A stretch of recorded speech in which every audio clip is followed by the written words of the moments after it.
So, I did try to film this on a live stream the other day while I was building them. And just as the live stream was kicking off, it was late at night, I was testing live streaming on my phone. And then the live stream got pulled. It said copyright infringement or something. And I was like, what the bloody hell's going on here? And then it actually came about, which I wasn't aware. They'd flagged it up for firearms. And if you're doing live streams, you can't do anything firearm related. Now I've appealed it and I've gone through YouTube support to try and get it rectified because they've stopped all my live streaming capabilities now. So maybe to get that cleared, and then if I'm live streaming in future, I'll just have to be careful. If they say can't have guns on stream, then it'll just be my lucky mug. So the purpose of the live stream was me building these MTWs that you may have seen on the channel a while ago now. But I've just been trying to get the ideas of what to do for this, and then myself and Kenny at Empire were waiting for certain bits to turn up, and then all of a sudden, because I was trying to get them built for the Shift Your Rifts event, which is this coming weekend. So I'm filming this on the 21st of May, is it? Bloody hell, the year's gone quick. So it dawned on me that I had 2 weeks to do all of this work, and I did put the fright in Kenny the one day because I said these rifles might not be done.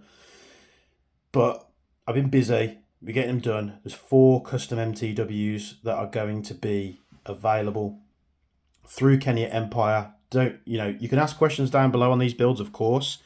And if you're watching this in the future and you bought one of these rifles and you want to ask me any questions, that's absolutely fine as well. I'll be at the Shift Your Rift, so if you go in there, come and say hello. And we could talk about it, or we could talk MWS. I'll talk Airsoft all day with everybody. So the first one, if you remember, and I'll have to try and overlay pictures or videos of what was going on when I was going through them. But the first one was the Billet. So it was a Billet M4. I'll try and get up on the screen now what it'll look like and what I was planning to do with it. So here is the Billet now. So it's not too different. I mean, the rifles, I have to be conscious of time. I had loads of ideas that would have made these builds very complicated. So we've got a customized Sniper Mechanics Hex XL suppressor up the front. The suppressor has been machined and I completely eyeballed it. I didn't measure it. I managed to get it bob on. So there's literally like 1mm or 2mm gap from the suppressor to the rail, which is great. So I also shortened the front. So you'll see here, I just slightly faced the front and then countersunk the front. Sorry. To give it a little bit of a meaner profile, I much prefer this. So you've got the countersunk front and then you've got the hex inside. I think it's a nice look to it. We've kept the rail because the rail is very good. This has been Cerakoted in cobalt. We've got a real steel PDW stock. This is not a Airsoft clone. This is the real stuff. So if you're picking up, if you manage to get this billet, you can actually collapse it down really, really short. And then it's difficult to do it while I'm filming here. You can extend it, and these things are, there's always going to be a bit of flex in a stock like this, but compared to the Airsoft stuff, it's literally, you can't beat it. For this one, I've kept the normal grip because grips are very preferential for people. So the grip will be kept for the standard one, but if you do want to swap out for a Magpul or a BCM or anything like a Hogue, you name it, it's literally just the one bolt. You can swap it out and get going. So this one, there wasn't really much to do. It was pretty much a brand spanking rifle. You'll notice there's no engine or anything in there yet. All the guns are getting a Silent Industries hop. They're getting hot rubber.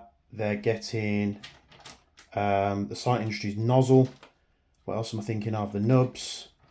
So all Silent Industries stuff up front.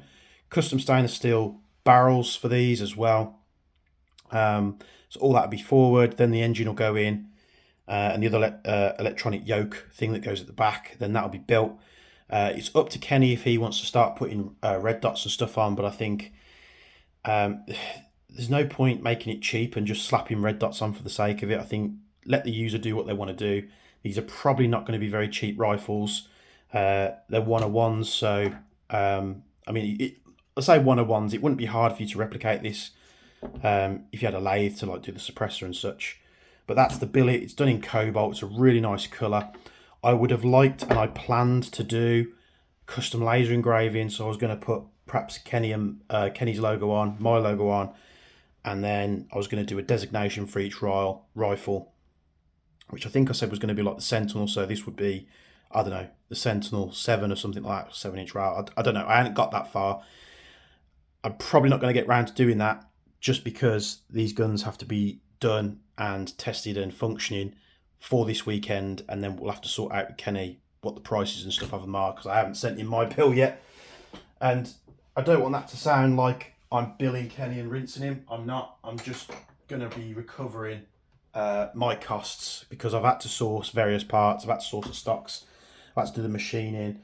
I've had to do the labour, of course, for getting them built. I've had to do the Cerakote. All this stuff stacks up. So the parts internally, the site industry stuff and everything like that, he sourced, so that's fine. It's just the inner barrels which I had to do.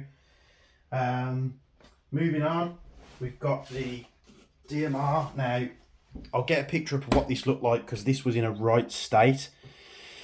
And I don't want you to think that this is like the rifle's tarnished anyway, but hopefully I've got it up on screen while I'm talking. I think the rifle went to Kicking Mustang at some point, and the rifle was covered in spray paint.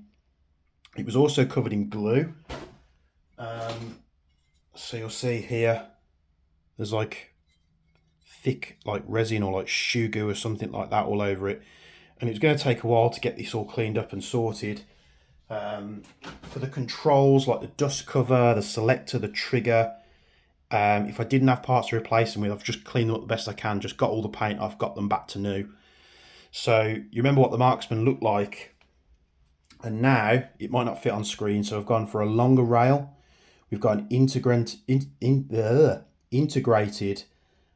compensated suppressor. Only a short one on this, because really you should be sort of engaging people at longer distances if you run it at DMR limits. You don't have to run it at DMR limits, but you know, that's what it's built for.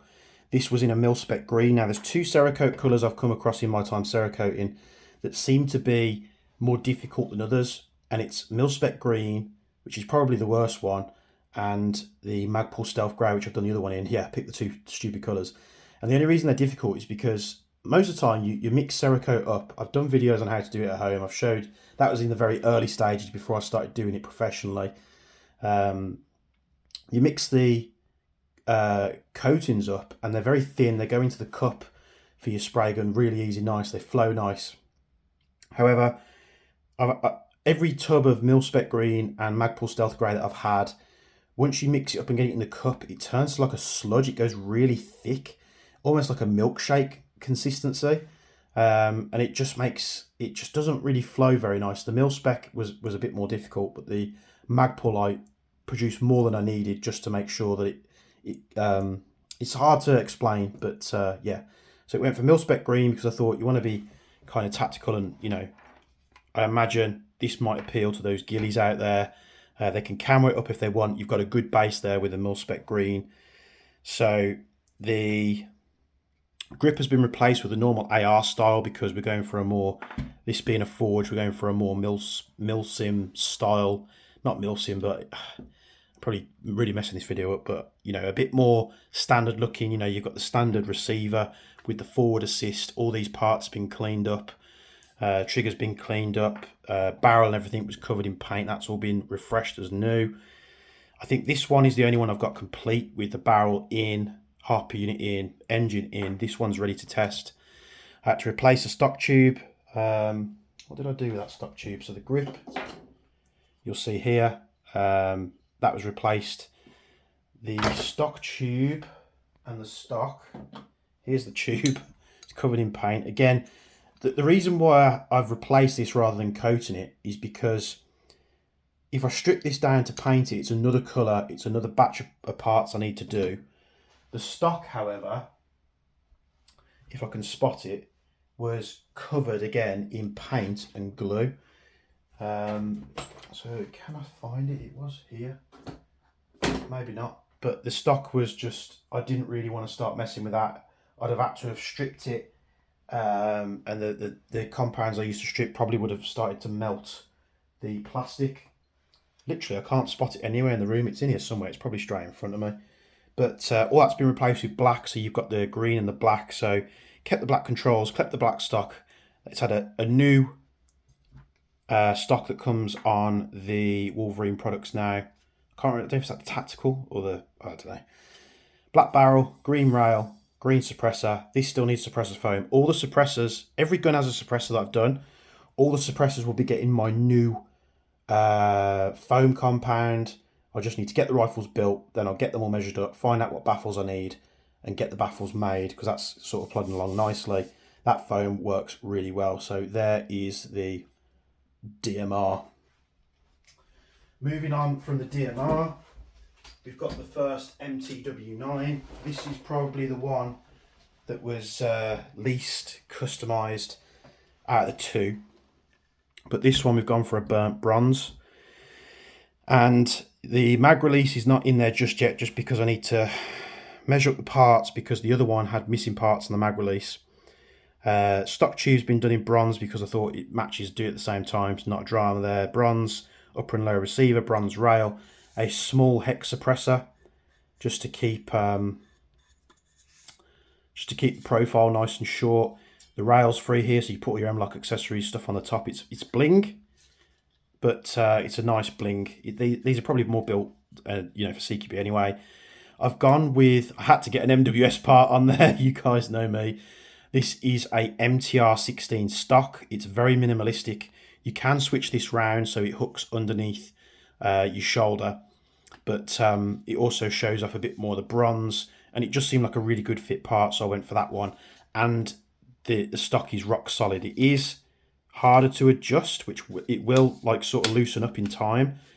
But what I found was it was such a much better fit than the Wolverine stock. It had to go on there. I think it looks the right part. Grip, again, left it as it is. You guys all have your different, these grips aren't bad, but if you want to put a Magpul, Hogue, BCM, enter your favourite grip here, you're ready to go. This is waiting for the inner barrel to be built. So once that's built, all this will go in, and then I'll do the foam for the suppressor.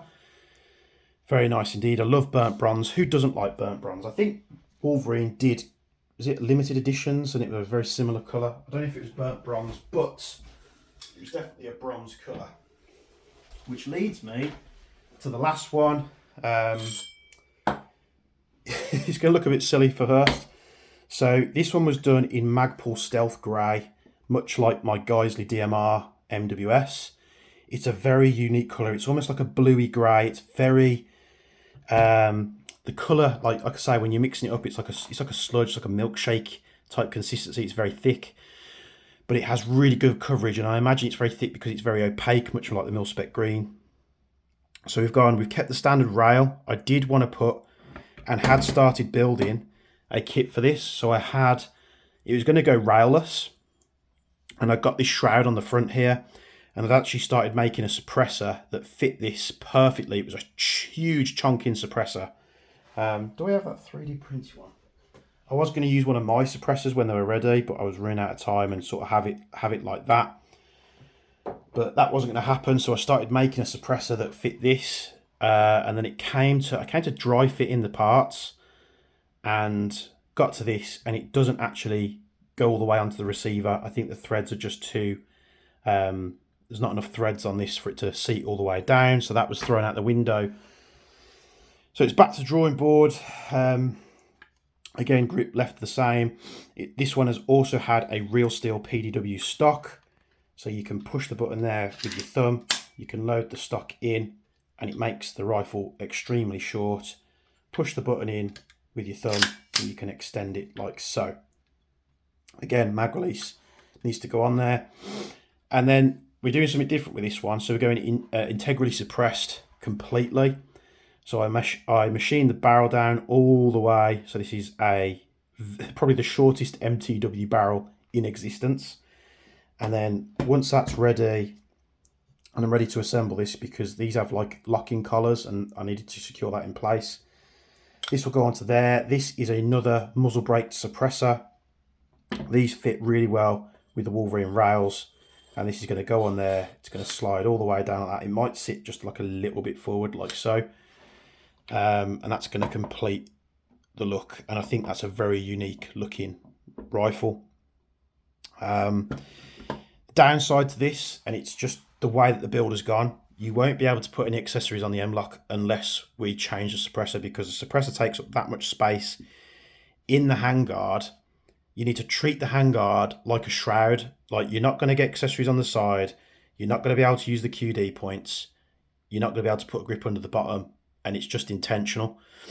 So if you want to do that stuff, don't. If you are thinking about getting one of these rifles, don't go for this one, just because it's meant to be ran like that, nice and slim, really slimline, really lightweight, integrally suppressed. It's going to have a short barrel in it, so if you want higher power, you're going to have to run it at higher PSI.